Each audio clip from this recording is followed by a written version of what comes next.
that we should do or what we shouldn't do.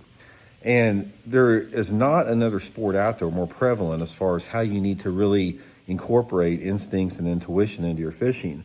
Because when I look at anglers out there, as far as some of the anglers I know that are just unbelievable, and some of the guys I know that they work their butt off, but they never get good. It's like they stay an average angler their whole life, even though they don't, even though they work at it hard.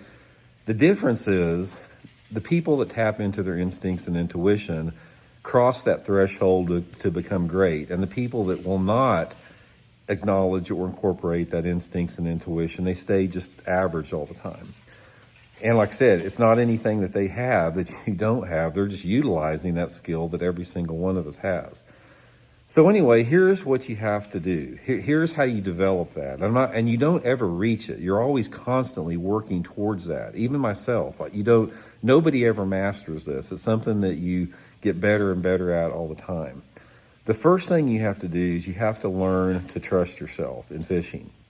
And one of the best ways to learn how to trust yourself is through little successes. It's like, say, for example, you're fishing and you're not catching much and you decide to change a color. You look through your box, you say, man, that looks like a good color. Maybe I need to try that. And you put that color on and it works.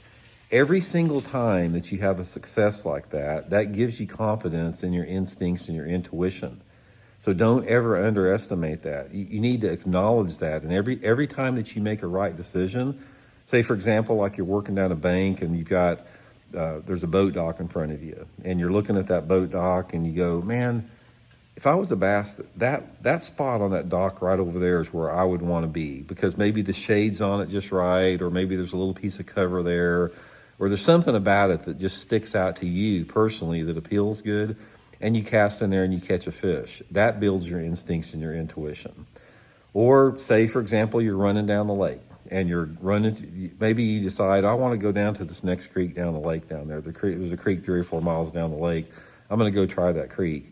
So you're running down to that creek, and all of a sudden, you're running down the lake and you see something. Maybe you see like a log in the water, or maybe there's a little rock pile or something like that, or maybe there's a little 50-foot section of riprap. You go, I need to hit that, man. That feels pretty good the way it looks. I'm gonna go run over and hit that. And you don't just run past it. You go over there and you fish it for 5 minutes. Instincts and intuition. That is some of the obvious things about it. Now, the inobvious things about instincts and intuition is the thing that you really need to work on, and that is the feeling that you have as an angler. And this is one of the things I have talked about forever.